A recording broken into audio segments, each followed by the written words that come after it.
जम्मू कश्मीर विधानसभा चुनाव से पहले कांग्रेस और नेशनल कॉन्फ्रेंस के बीच गठबंधन को लेकर बीजेपी ने कांग्रेस पर बड़ा हमला किया है। अमित शाह के बाद अब उत्तर प्रदेश के मुख्यमंत्री योगी आदित्यनाथ और उत्तराखंड सीएम पुष्कर सिंह धामी ने कांग्रेस को आड़े हाथों लिया है। सीएम धामी का कहना है कि अनुच्छेद 370 को वापस लाने और अलगाववाद को नया रूप देने की मंशा से कांग्रेस ने नेशनल कॉन्फ्रेंस के साथ गठबंधन किया है, जो कि कांग्रेस की राष्ट्र विरोधी विचारधारा को दर्शाता है। वहीं सीएम योगी ने राहुल गांधी से सवाल किया है कि क्या कांग्रेस जम्मू कश्मीर के लिए फिर से अलग झंडे की घोषणा का समर्थन करती है। सीएम योगी ने आगे कहा कि इस गठबंधन से कांग्रेस का आरक्षण विरोधी चेहरा भी सबके सामने आया है। जम्मू और कश्मीर में अभी चुनाव की तिथियां घोषित हो गई हैं और चुनाव की तिथियां घोषित होने के बाद जिस प्रकार से वहां पर अभी एक गठबंधन सामने आया है कांग्रेस पार्टी और नेशनल कॉन्फ्रेंस के बीच में, तो ये गठबंधन सत्ता के लालच में बार बार देश की सुरक्षा, एकता और अखंडता के साथ खेलने वाली कांग्रेस पार्टी ने जम्मू कश्मीर में अब्दुल्ला परिवार की नेशनल कॉन्फ्रेंस के साथ फिर से गठबंधन कर दिया है, जिन्होंने 3 दशकों तक लगातार कांग्रेस कश्मीर को 3 दशकों तक लगातार पीछे धकेलने का काम किया, आतंकवाद को, अलगाववाद को, जिहाद को लगातार पोषित करने का काम किया। और कांग्रेस पार्टी ने जो गठबंधन किया है, उस गठबंधन के बाद उनके मंसूबे सबके सामने जाहिर हो गए हैं कि वो किस प्रकार से कश्मीर को किस प्रकार से बर्बाद करने वाले लोगों के साथ आज अपना गठबंधन कर रहे हैं। तो नेशनल कॉन्फ्रेंस के घोषणा पत्र के वादों पर कांग्रेस पार्टी और राहुल गांधी जी से हमारे चूँकि ये 10 सवाल हैं कि उनको 10 सवालों के जवाब देश की जनता को जरूर देने चाहिए कि क्या कांग्रेस नेशनल कॉन्फ्रेंस के जम्मू कश्मीर से फिर से अलग झंडे के वायदे को समर्थन करती है क्या, कि जो देश के अंदर एक निशान, एक विधान और एक प्रधान की बात होती आई है देश की आज़ादी के बाद से, जो धारा 370 समाप्त हुई है, क्या वो पुनः वहाँ फिर से धारा 370 लागू करना चाहते हैं, फिर से जो है अशांति और आतंकवाद के युग में कश्मीर को धकेलना चाहते हैं। इस निर्णय का क्या वो समर्थन करते हैं? क्या कांग्रेस कश्मीर के युवाओं के बदले पाकिस्तान के साथ वार्ता करके फिर से अलगाववाद को बढ़ावा देने का समर्थन करती है? ये प्रश्न है।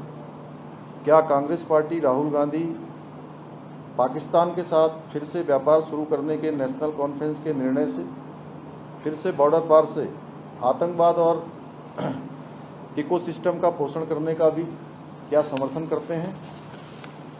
क्या कांग्रेस आतंकवाद और पत्थरबाजी की घटनाओं में जिनके परिवार के लोग शामिल रहे हैं, उनको सरकारी नौकरियों में फिर से बहाल करके आतंकवाद, दहशतगर्दी और बंद के दौर को फिर से वहाँ पर लाने का समर्थन करते हैं? इस गठबंधन से कांग्रेस पार्टी का एक और चेहरा सामने आया है, जो इन्होंने पूरे चुनाव के दौरान देश के अंदर एक झूठ परोसने का काम किया कि भाजपा की सरकार आएगी, एनडीए की सरकार आएगी, मोदी जी फिर से प्रधानमंत्री बनेंगे तो देश के अंदर आरक्षण समाप्त हो जाएगा। इस प्रकार का एक पूरा भरमजाल इन्होंने फैलाया, लेकिन कांग्रेस पार्टी का आरक्षण विरोधी चेहरा भी इस गठबंधन होने के बाद सामने आया है। क्या कांग्रेस दलितों, गुर्जर, बकरवाल और पहाड़ियों के आरक्षण को समाप्त कर फिर से उनके साथ अन्याय करने के नेशनल कॉन्फ्रेंस के वादे के साथ है क्या? क्या कांग्रेस चाहती है कि जो शंकराचार्य पर्वत, तख्त सुलेमान और हरि पर्वत कोहे मारन के नाम से जाने जाएं? ये नेशनल कॉन्फ्रेंस का वहाँ का अपना एजेंडा है, उनका घोषणा पत्र है। क्या कांग्रेस जम्मू कश्मीर की अर्थव्यवस्था को एक बार फिर से भ्रष्टाचार की आग में झोंककर पाकिस्तान समर्पित गिने चुने परिवारों के हाथ में सौंपने का समर्थन करती है? और इसके साथ ही कांग्रेस पार्टी नेशनल कॉन्फ्रेंस के जम्मू और घाटी के बीच भेदभाव की राजनीति का भी समर्थन करती है कि आपस में गठबंधन करने के बाद, और साथ ही कांग्रेस और राहुल गांधी कश्मीर को ऑटोनॉमी देने की जो नेशनल कॉन्फ्रेंस की विभाजनकारी सोच है, उन नीतियों का क्या कांग्रेस समर्थन करती है? जो जो चीज़ें जो है इन्होंने अपने घोषणा पत्र में कही है या जम्मू और कश्मीर के लोगों के बीच में रखी है, तो ये कुछ सवाल हैं जो मैं आप सबके माध्यम से देश की जनता के समक्ष भी रख रहा हूं, और कांग्रेस पार्टी को और राहुल गांधी को इस पर अपना जवाब देना चाहिए कि आखिर कांग्रेस क्या सोचती है कि जिस प्रकार से आज आदरणीय प्रधानमंत्री मोदी जी के नेतृत्व में वहाँ धारा 370 समाप्त होने के बाद कश्मीर का अमन चैन बढ़ा है, शांति बढ़ी है, वहाँ का पर्यटन बढ़ा है, तेज़ी से विकास आगे बढ़ा है, और अलगाववादी, आतंकवादी, जिहादी और देश की विघटनकारी शक्तियाँ उन पर लगाम लगी है। जो तमाम प्रकार के दंगे होते थे, तमाम प्रकार के हमारे सैनिकों पर, अर्धसैनिक बलों पर हमले हुआ करते थे, वो हमले मिनिमम हो गए हैं। पत्थरबाजी की घटनाएं समाप्त जैसी हो गई हैं। क्या कांग्रेस फिर से ऐसे लोगों के साथ मिलकर वहां पर इस प्रकार का माहौल बनाना चाहती है? हाल ही में नेशनल कॉन्फ्रेंस ने अपना मैनिफेस्टो जारी किया है। इसमें अनेक ऐसे बिंदु हैं जो भारत की एकता, भारत की अखंडता और राष्ट्रीय सुरक्षा के प्रति पूरे देश को आशंकित करती है। कांग्रेस और नेशनल कॉन्फ्रेंस का यह गठबंधन राष्ट्रीय सुरक्षा को लेकर के अनेक बड़े सवाल खड़ा करता है और भारतीय संविधान के प्रति सच्ची श्रद्धा और निष्ठा रखने वाले हर व्यक्ति को चिंतित भी करती है। मैं कांग्रेस के नेता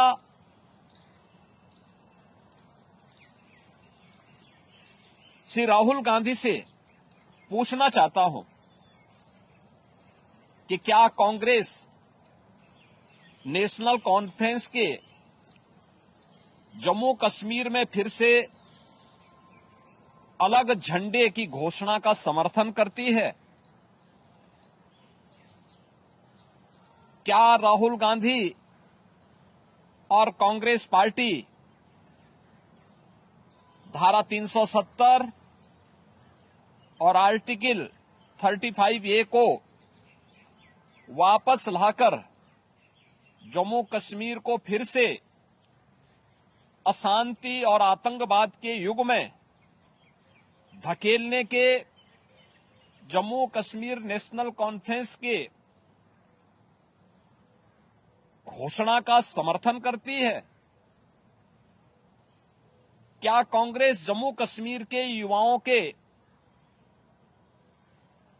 बदले पाकिस्तान के साथ वार्ता करके फिर से अलगाववादी ताकतों का समर्थन करती है? क्या कांग्रेस पार्टी और राहुल गांधी पाकिस्तान के साथ एलओसी ट्रेड शुरू करने के नेशनल कॉन्फ्रेंस के निर्णय से फिर से बॉर्डर पार से आतंकवाद और उसके इकोसिस्टम को पोषण करने का समर्थन करती है? क्या कांग्रेस आतंकवाद और पत्थरबाजी की घटनाओं में शामिल उन उपद्रवियों के परिजनों को फिर से सरकारी नौकरी में बहाल करके आतंकवाद, दहशतगर्दी और बंद के दौर को फिर से लाने का समर्थन करती है? इस गठबंधन से कांग्रेस का आरक्षण विरोधी चेहरा भी देश के सामने आया है। और हमारे साथ कांग्रेस प्रवक्ता आशीष नौटियाल और बीजेपी प्रवक्ता राजेश बिष्ट फोन लाइन पर जुड़ चुके हैं। आप दोनों का बहुत स्वागत है। सबसे पहले आशीष नौटियाल जी आपके पास आएंगे। जो कांग्रेस और एनसी का गठबंधन जम्मू कश्मीर में हुआ है आगामी विधानसभा चुनाव के लिए, उसको लेकर अब बीजेपी आप पर हमलावर है, आरोप लगा रहे कि आप लोग अलगाववाद को बढ़ावा देना चाहते हैं। क्या कहेंगे इसे लेकर?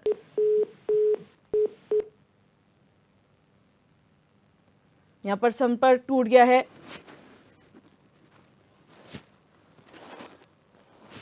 हमारे साथ राजेश बिष्ट भी जुड़े। राजेश बिष्ट जी, आखिर इस गठबंधन से आप लोगों को समस्या क्या है अगर एनसी कांग्रेस वहां पर गठबंधन में चुनाव लड़ती है तो?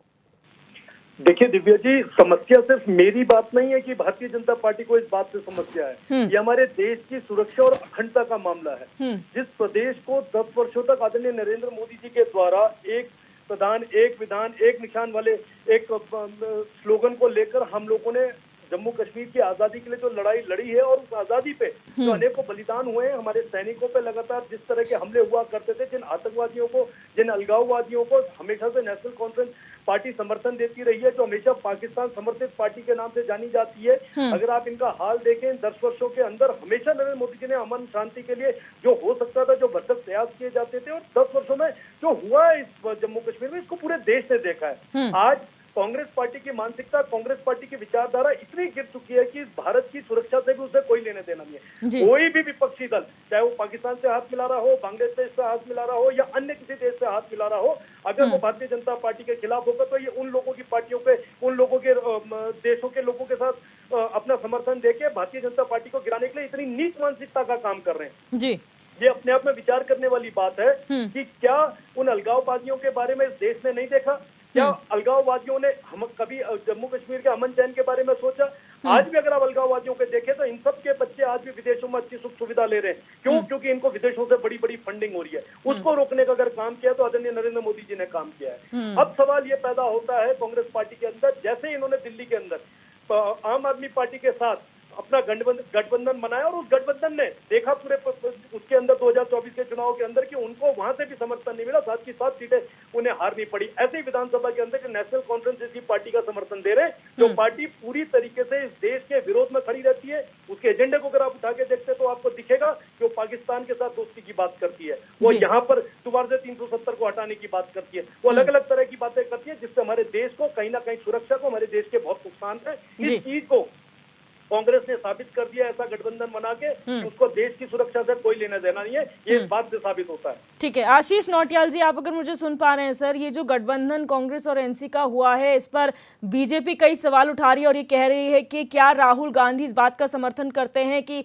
एनसी चाहती है अलग से झंडा हो कश्मीर में, जब वो जीतेंगे उसके बाद 370 जो हटाई गई थी उसे दोबारा रीइंस्टेट करने की बात क्या कबूलते हैं?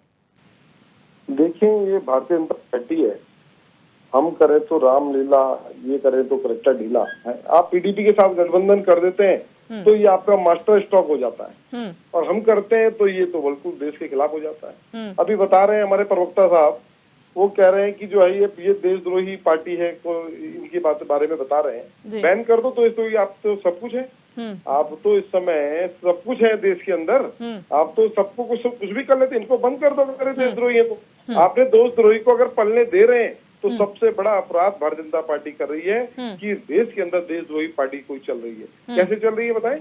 आप देश के हितैषी हैं कि देश के वैसे हैं? क्या चाहते हैं देश के अंदर? देखिए, भारतीय जनता पार्टी ने कल तक बोला था नीतीश कुमार के साथ, नीतीश बाबू याद रखो हम आपको कभी बीजेपी में आने नहीं देंगे, और आज बैसाखी के सारे नीतीश कुमार की चल रहे हैं। चंद्रबाबू नायडू को कहा कि इन्होंने जो है अपने ससुर के पीठ पर छुरा घोंपा, यही है ना भारतीय जनता पार्टी बोलने वाली। आज इनको सरकार बनाने के लिए उनका भी समर्थन चाहिए। लेकिन आशीष जी, आप लोगों का क्या स्टैंड है? मैनिफेस्टो जो जारी किया गया है उसे लेकर जो कहा जा रहा है अलग से झंडा होगा और रीइंस्टेशन ऑफ आर्टिकल 370। देखिए दिव्यादर्शनी जी, ये भारतीय जनता पार्टी है जिसने 50 साल तक झंडे का सम्मान नहीं करा, अपने कार्यालय में झंडा नहीं फहराया, और ये हमें झंडे का ज्ञान दे रहे हैं। अरे हमारे तो जो पार्टी का रंग है वही झंडे का रंग है, हम तो झंडा अपने साथ लेके चलते हैं। ये लोग झंडे के विरोधी थे, इन्होंने कभी झंडे का सम्मान नहीं किया। आज हमें बता रहे हैं ये 2 झंडे, अरे 2 झंडे तो आप लोगों ने करे थे, हम क्यों करेंगे 2 झंडे? जी, इनको कहो ठीक। इतिहास को पढ़ो, जम्मू कश्मीर का इतिहास पढ़ो और भारत का इतिहास पढ़ो, सारे इतिहास पढ़ो, तब पता लगेगा कौन क्या है और क्या कर रहा है। ठीक इनको है। कुछ पढ़ना लिखना इनको आता नहीं है, पढ़ाई लिखाई करते नहीं है और चल पड़ते हैं बोलने के लिए कुछ भी उल्टा सीधा। ये चाहते हैं, हम बोल रहे हैं भारतीय जनता पार्टी ये चाहती है। आप बताएं पुलवामा हमला किसने करा? आपकी सरकार है, आप बताएंगे, जवाब देंगे कि नहीं देंगे? पुलवामा हमले के लिए इतना आदेश कहां से आया? ठीक है, बहुत अपने शुक्रिया समझदार राजेश कितने जी और बोल रहे हैं? आशीष जी, आप दोनों का हमारे साथ जुड़ने के लिए और अपनी अपनी बात रखने के लिए। रुक करेंगे दूसरी बड़ी खबर का। मॉनसून सत्र संपन्न होते ही सियासत ने एक नया मोड़ ले लिया है। धारचूला से कांग्रेस विधायक हरीश धामी ने अपनी ही पार्टी पर बड़ा आरोप लगाया है। दरअसल मॉनसून सत्र के दौरान आपदा जैसे गंभीर मुद्दे को लेकर विपक्ष ने नियम 310 के तहत उसे पर चर्चा की मांग की थी, लेकिन विधानसभा अध्यक्षा की तरफ से उसे नियम 58 में सुना गया और विपक्षी दल के 8 विधायकों को बोलने के लिए आधे घंटे का वक्त दिया गया, जिसमें नेता प्रतिपक्ष के अलावा 2 विधायक ही बोल पाए, जिससे धारचूला विधायक हरीश धामी आक्रोशित हो गए और उन्होंने सदन से वॉकआउट कर दिया। इसके बाद बाहर आते ही हरीश धामी ने कहा कि उनके साथ छलावा किया गया है। सत्ता पक्ष को तो छोड़िए, उनके दल के नेताओं ने ही उन्हें बोलने नहीं दिया। हरीश धामी ने यह भी कहा कि वो पार्टी फोरम पर इस बात को रखेंगे कि उनके दल में कुछ लोग पितृपक्ष की भूमिका में हैं और ऐसे लोगों को चिन्हित किया जाना चाहिए। आप आएंगे और हमारी पीड़ा सुनेंगे। मैं तौर पे कह रहा हूं, मीडिया के सामने कह रहा हूं, कहीं ना कहीं आज पहाड़ की आवाज को दबाने का काम किया गया। ये बर्दाश्त नहीं होगा। हम उत्तराखंड के पहाड़ के लोग हैं, निःशुल्क सीमा के प्रहरी कहलाते हैं हम। अगर हमारा बेटा या भाई सीमाओं में सैनिक के रूप में सेवा दे रहा है तो घर में रहने वाली मातृशक्ति या बुजुर्ग या वहां की बहनें निःशुल्क सीमा के प्रहरी के रूप में सीमाओं की रक्षा करते हैं। अगर हम लोगों के साथ इस तरह का भेदभाव होगा तो निश्चित तौर पर आने वाले समय में नगर पंचायत और पंचायत में और 27 में इसका जो है खामियाजा भुगतना पड़ेगा। और कोई भी हो, अगर ऐसे लोगों को महत्व मिलता है जो अपने अपने दूध नहीं जिता सकते हैं, ये दुर्भाग्य की बात है कि 3 बार के विधायक की सीनेटी खत्म कर दी गई और उसको 5 मिनट का समय नहीं दिया गया। बैठूंगा गर्मी में, मैं माननीय मुख्यमंत्री से निवेदन करूंगा कि आप भी पहाड़ के और एक सैनिक पुत्र हैं, आप आएंगे और हमारी पीड़ा सुनेंगे। धन्यवाद। और हमारे संवाददाता अरुण सैनी इसी खबर पर हमारे साथ जुड़ चुके हैं। अरुण, विधानसभा मॉनसून सत्र तो समाप्त हो गया, लेकिन हरीश धामी की जो परेशानी है वो खत्म नहीं हुई। आखिर किस बात को लेकर आक्रोशित हरीश धामी हैं? जी लिया, बिल्कुल देखिए, मानसून सत्र भले ही समाप्त हो चुका हो, लेकिन सियासत ने एक नया मोड़ ले लिया है और ये जो सियासत है कांग्रेस के लिए अब जो मुसीबत बन सकती है। जिस तरीके से कांग्रेस के विधायक धारचूला से हरीश धामी, उन्होंने अपने दल पर ही गंभीर आरोप लगाए हैं। दरअसल मानसून सत्र के दौरान जिस तीसरा दिन था उसमें विपक्ष द्वारा ये मांग की गई थी कि नियम 310 के तहत आपदा का जो मुद्दा है उस पर चर्चा की जाए, लेकिन विधानसभा अध्यक्षा ने जो है उस पर सहमति नहीं दी और बाद में विपक्ष के कहने पर जो है जब विपक्ष ने रिक्वेस्ट की तो उसके बाद इसे 58 में सुना गया और नियम 58 में सुनने को लेकर अध्यक्षा ने इस पर 30 मिनट का समय दिया गया, जिसमें कि विपक्ष नेता प्रतिपक्ष समेत विपक्ष के 8 विधायकों को बोलना था, लेकिन शुरू के 25 मिनट नेता प्रतिपक्ष बोले। उसके बाद 5 मिनट जो बचे थे उसमें उप नेता प्रतिपक्ष भुवन कापड़ी और फिर मंगलोर के विधायक काजी निजामुद्दीन को उसमें बोलने का ही मौका मिला, जिसके बाद हरीश धामी आक्रोशित हो गए और उन्होंने सदन के अंदर ही जो है वो हंगामा किया और जो पेपर भी उन्होंने फाड़े और अपना आक्रोश भी दिखाया। तो ऐसे में उसको लेकर फिर उन्होंने सदन से वॉकआउट किया और उसके बाद पूरा विपक्ष जो है वो सदन से वॉकआउट कर गया, जिसके बाद हरीश धामी ने अपने बयान दिए और उन्होंने विपक्ष पर गंभीर आरोप लगाए। उन्होंने कहा कि सत्ता पक्ष के साथ साथ विपक्ष ने भी पहाड़ की आवाज को दबाने का काम किया है और क्योंकि उन्होंने ये भी कहा कि जो सबसे ज्यादा बाढ़ से प्रभावित इस बार हुआ है वो धारचूला हुआ है और धारचूला से वो 3 बार विधायक चुने जा चुके हैं, सीनियर विधायक हैं, ऐसे में उन्हें मौका दिया जाना चाहिए था बोलने का। उन्होंने ये भी कहा कि उनके साथ छलावा हुआ है। 310 के तहत जो है उन्होंने मांग की थी कि इसे सुना जाना चाहिए, लेकिन विपक्ष ने कहा कि इसे 310 के नियम में हम सुनाए, चर्चा के लिए अध्यक्षा से रिक्वेस्ट करेंगे, लेकिन उसके बाद में नहीं सुना गया। तो इस तरीके से उन्होंने ये भी कहा कि वो इस बात को पार्टी फोरम पर भी रखेंगे और नेता प्रतिपक्ष राहुल गांधी और पार्टी के अध्यक्ष मल्लिकार्जुन खड़गे के सामने भी इस बात को रखेंगे कि यहाँ पर विपक्ष में कुछ नेता जो है मित्र विपक्ष की भूमिका में हैं और ऐसे में आने वाले 2027 के चुनाव में इसको लेकर खामियाजा भी कांग्रेस को कहीं ना कहीं भुगतना पड़ सकता है। तो ऐसे में अब कांग्रेस की मुश्किलें भी इससे बढ़ सकती है और आने मतलब कई क्यासबाजी भी इससे लगाई जा सकती है। हरीश धामी ने यह भी कहा कि अगर उनकी बात नहीं मानी जाती, अगर नहीं समाधान निकलता तो अपने विधायक पद से इस्तीफा देने को भी जो है वो तैयार रहेंगे। तो अब कांग्रेस इसे किस तरीके से मैनेज करती है, किस तरीके से हरीश धामी की नाराजगी को दूर करती है, ये अभी देखने वाली बात होगी। लेकिन जरूर जिस तरीके से जो हरीश धामी के बयान सामने आए हैं, जो उनका कल पूरा जो है आचरण रहा है, उससे कहीं ना कहीं कांग्रेस के लिए मुसीबत जरूर बन सकती है। जी, बहुत शुक्रिया अरुण हमारे साथ जुड़ने के लिए और पूरी जानकारी देने के लिए।